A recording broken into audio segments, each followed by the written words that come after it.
Hey, you want to talk some tolerance stacking? Maybe some thermal growth or manufacturing processes? You want to look at some CAD drawings? And maybe even talk about some really cool metrology? That's what we're going to be doing. Let's go. Okay. So my wonderful Mitutoyo measuring device from the wonderful island of Japan is here, and it's accurate to like 1/2.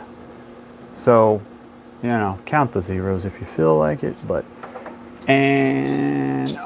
Let me preface all this. What sparked this video, what brought this to my attention, was a couple of customers that had bought some Lander 2 scales in titanium and have had an issue when installing them.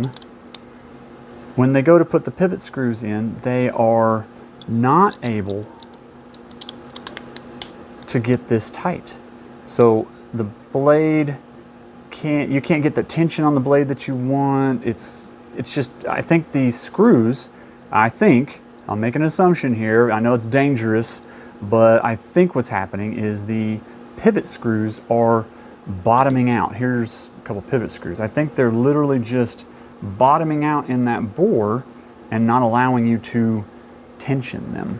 You're not allowing to get that friction that you need on that counter bore.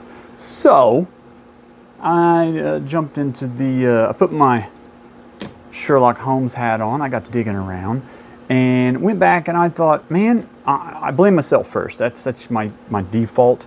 So I'm thinking, okay, I let something go out the door that's not within tolerance, or I missed something.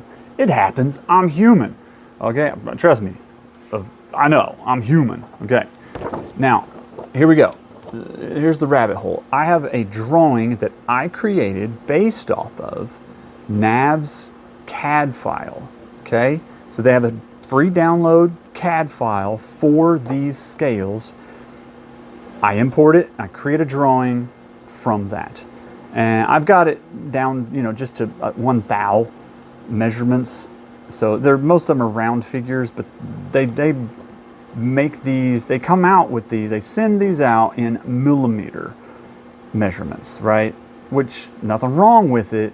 It's just in my shop, my machines are all inch. I've got one old machine, I can't switch it. So the others I can kind of switch back and forth between. So I'm universal imperial, okay? Just the way it is. But what we're measuring here is that counter bore to, here's a blue one, this inner recess, okay? And according to this, again, it's a drawing based off of a CAD file, 0.056. Okay, and for me, I'm trying to hit 5 thou plus or minus on that. I'm going to be changing that going forward, but that's what I've done, and it's worked fine.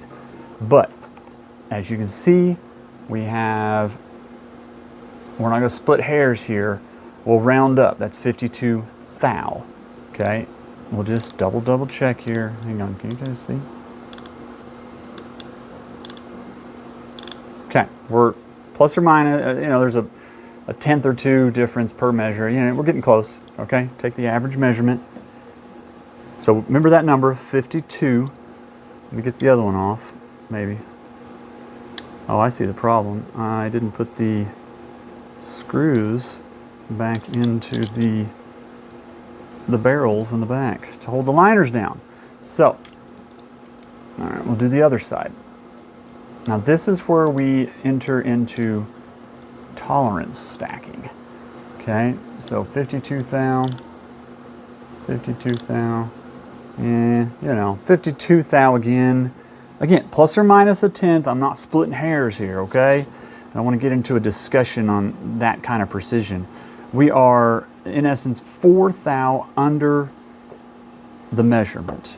So I'm within my 5 thou tolerance because I'm, 4 thou. But what happens here in this case, possibly. Again, I blame myself at first, but I got to throw some other stuff in here. So you have 4 thou here, 4 thou here. That's 8 thou difference under tolerance. That's going to make these 8 thou closer inside the liners or inside that bore. So that's possibly a problem. I haven't had a problem with the other ones, but these two customers in particular had brand new knives. They were both Tontos, and which this is, I know, a drop point, and this is an older version. Theirs is a brand new version. They said they just got it like a week or two ago. So what may be happening, because one of them has a fairly decent measurement device, they said these screws for the pivot are 20 thou larger than the ones that came with mine. So if each one of these are 20 thou, again, we're going to tolerance stack because there's two. Got one for each side. So now we're at 40 thou. Add my 8, 48 thou. We're almost 50 thou. 50 thou, mind you. Okay. And for reference, for some of you that aren't close enough, that's 50 thou. That's a big gap. That's a real big gap when it comes to tiny tolerances on little knives. Now, again, I don't know what their tolerance is on these particular models, per batch, that sort of thing. And by no means am I saying that this company, Navs, that have, I think it's Kaiser, right? Does Kaiser make these, or is it we? They have these manufactured for them. These are great knives. Manufacturing is not the problem. Trust me, because I've got plenty of knives from said company. I'm throwing WE and Civivi in here because thought they were kind of the old main umbrella. I don't know, whatever. I don't want to get into that one. But the screws may be the problem, right? So I don't know the tolerances on their screws. Between these individual screws, these are Lander 3 and Lander 2s. And just so I am not lying to you on camera. So these are 218 thou. Do this one. 219. And 217. So, plus or minus 2 thou. I don't know what they're shooting for, but these are, whatever. They didn't measure that other one. It's the same. These are all within 2 thou of each other. And if you go to their website, you can buy a hardware set for a Lander 3. You can buy a hardware set for the Lander 2. And you can buy a hardware set for a Lander 1. And they don't care if you've got a Tonto or a drop point.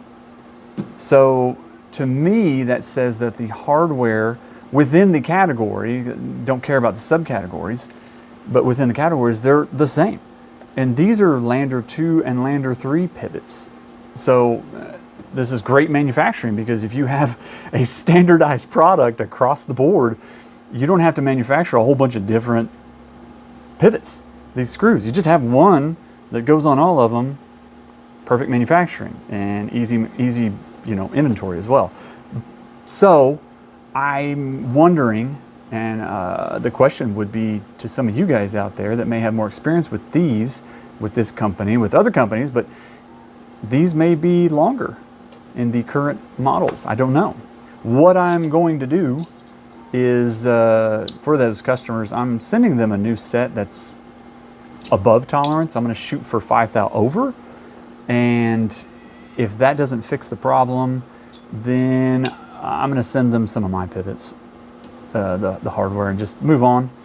Because I don't know, I don't want to point fingers, because I don't know the exact problem. One of them offered to send me their knife, and sure, I could, measure those and probably deep dive into figuring exactly what the problem was. But here's the other thing. Let's measure this. I don't think I measured this one yet. This is a Lander 2 G10 or micarta, whatever you want to call it, G10. 59 thou, 58 and a half, we'll call that. And again, based off their my drawing from their CAD file, they're 2 thou over. So we're not talking a lot of, this is fine hairs, okay? But to have a tolerance inside there for these screws to be plus or minus 5 thou before their interference is, whew, that's tight. I get it, that's good, but that's tight. What was the other one I had here? But if that's the case, then I will adjust course and carry on. Yeah, so yeah, we're 65 and a half, 67, or 66, 65 and a half, 66, right? And that one here is, there it is, 0.65. So yeah, they're a thou over on that one. Again, G10, you know, it's not a metal, if you will, but I had the other scale, and I measured the other scales as well. These are the factory scales that come with them. They're within 2 to 3 thou, and I'm shooting within, these were 4 under, but like I said, I'm going to start shooting over from this point going forward. And for those of you guys that are purchasing one, or you guys have purchased one, if you have before and or plan on purchasing one, you've had an issue, it's not quite the way you want it, even up to expectations, then message me, let me know. There's my chats on the website, there's email, DM me, post a comment. There's plenty of ways to get a hold of me. I'm more than happy to fix you up, and in most cases I'm going to attempt to go above and beyond, and I'll make you whole. You'll get what you paid for, possibly more. I'm not gonna promise, but like one customer, he bought some titanium scales. Like I said, they're not quite right. He also bought a spacer with it, back spacer, to go with the back. These little dudes. And the, yeah, these weren't fitting. So I'm gonna fix him up with that, and then I'm gonna anodize it for him for free. And if you want stonewash finish, something outside the norm, just ask, man. I'm more than happy to. It's not, this is just a manufacturing process. I'm not even gonna call it a problem or an issue. This is a process that happens. So, especially these are teeny tiny tolerances we're dealing with. So even in some cases, thermal growth can be an issue, because those are under or over tolerance. Those are specific, probably because they were one of the first scales I made for that day. So as my machine gets warmer, my what they call Z height tolerance, because I'm machining these in this orientation first from raw stock. They get flipped over into a second ops soft jaws, and then I manufacture the other, or machine out the other side.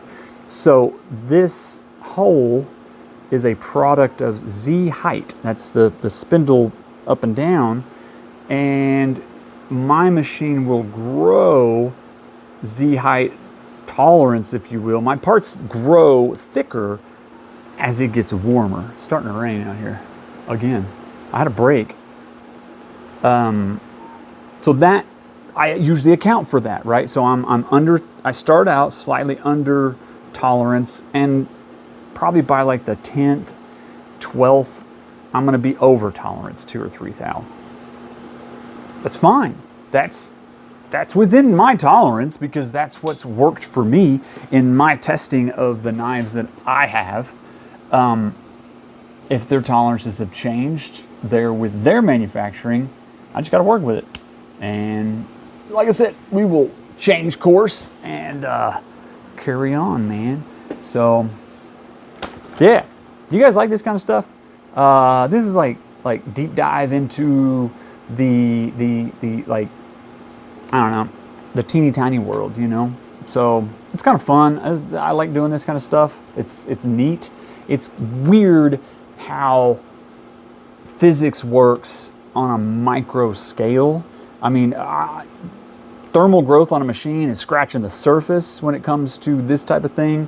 This is common for most any machine in a production type environment. I keep relative humidity below 40. I think it's like 20 right now because it's winter. But I keep my temperatures within 10 degrees, 65 to 75, plus or minus because of the winter, summer type thing. But for the most part, everything's pretty normal. And I don't have that kind of an issue more than that, tolerance-wise, with my machines. Now, I have a brother, it's an older brother, Mill. These things, these machines are meant to just, you turn them on, you build a part that you're manufacturing in that machine, and it just works 24/7. Some companies, many companies, will run these machines and they never stop until they run out of material, something breaks, they need to put new tools in, and or just general maintenance, or the automation that they've got set up can only last, say, through a weekend, 2-day weekend, and they're going to have a 3-day weekend. So, you know, that's what these machines are meant to be doing, where I'm not doing that. I come in and early in the morning, I'll turn that sucker on at 5 in the morning. I'll run a 30-minute warm-up cycle to get there, and then I start making them. And I'm chasing my tolerances, checking them as I go, and I've always noticed there's a slight, growth in Z height. There's programming in this machine to where I can accommodate for thermal growth, but it's based on time and some other things, and I might make 3 or 4 of these and then I go take a break, or I'll make some other things, etc. I have things that come up, the kids come in and they need a diaper change, or some food, or etc. Or there's a snake in the backyard, all the things that life comes in, and I'm not putting this thing at the 100% duty rate, if you will. So it's fun. Yeah. All right. Well, write me some comments. Tell me what you think about this. Tell me what your thoughts are on the process of manufacturing some of these things are. Do you run into these? Are you manufacturing? You ever heard anything like this? Is this just like, we're talking astrophysics here or something for you? I don't know, whatever. But this is what I do. All right. I'm gonna get out of here.